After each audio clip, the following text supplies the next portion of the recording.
The lore of the 8-track tape. Today we explore progressive rock, or as you aficionados call it, prog rock or art rock. I just call it great rock. How's that? And there was no shortage of wonderful 8-tracks in the 70s, late 60s, and early 80s of this genre. I want to explore a couple of cool ones, pretty obscure ones that you might enjoy looking at today. And I started off with Triumvirate. It's an album called Illusions on a Double Dimple. It was on the Harvest label through Capitol, Pink Floyd's old label. And it just had tremendous music on it. Power trio out of Germany. We released Triumvirate's Spartacus here as a bonus, as a CD with bonus tracks when we first started the label in 2003. And wonderful band. They're not together anymore, but they made about 5, 6, 7 albums. Every one of them is a classic.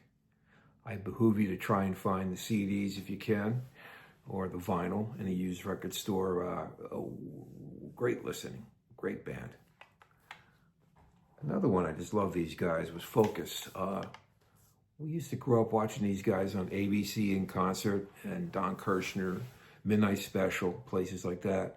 And their big record was Moving Waves. But this was the follow-up album, Focus 3, which is a pretty big album in the States too, because they toured around this. And this song called Sylvia was a minor hit, but the album's just filled with great stuff, man. It was a 2 LP set, and this is a 8-track with double the music on it. Probably my favorite Focus album.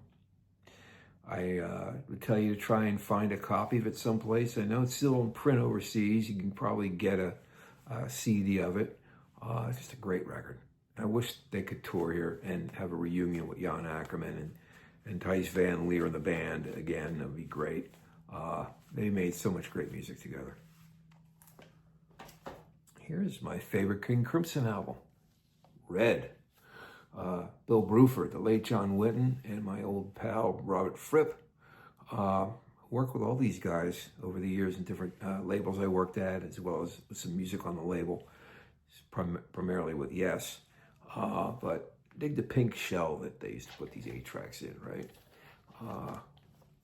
One More Red Nightmares, the killer on this, and obviously the lead title, Red, which I've heard them perform over the last couple of years when they were still touring here in the States, and the last time I saw them right after the pandemic, when they had enough balls to play the United States. It was a real pain in the neck getting here, but they got here. And I thank Robert Fripp for taking that endeavor. I know what a struggle was to trying to get back in the States during the pandemic. And Crimson was one of the first groups to tour, especially coming here to Los Angeles. And they were just wonderful, and they still are, and I wish all those guys success still, and I'd love to see them come back. I know that there's other things going on, and there's a lot of cool stuff with streaming he's doing right now with his catalog, videos, and just archives, because he filmed and taped everything over the years.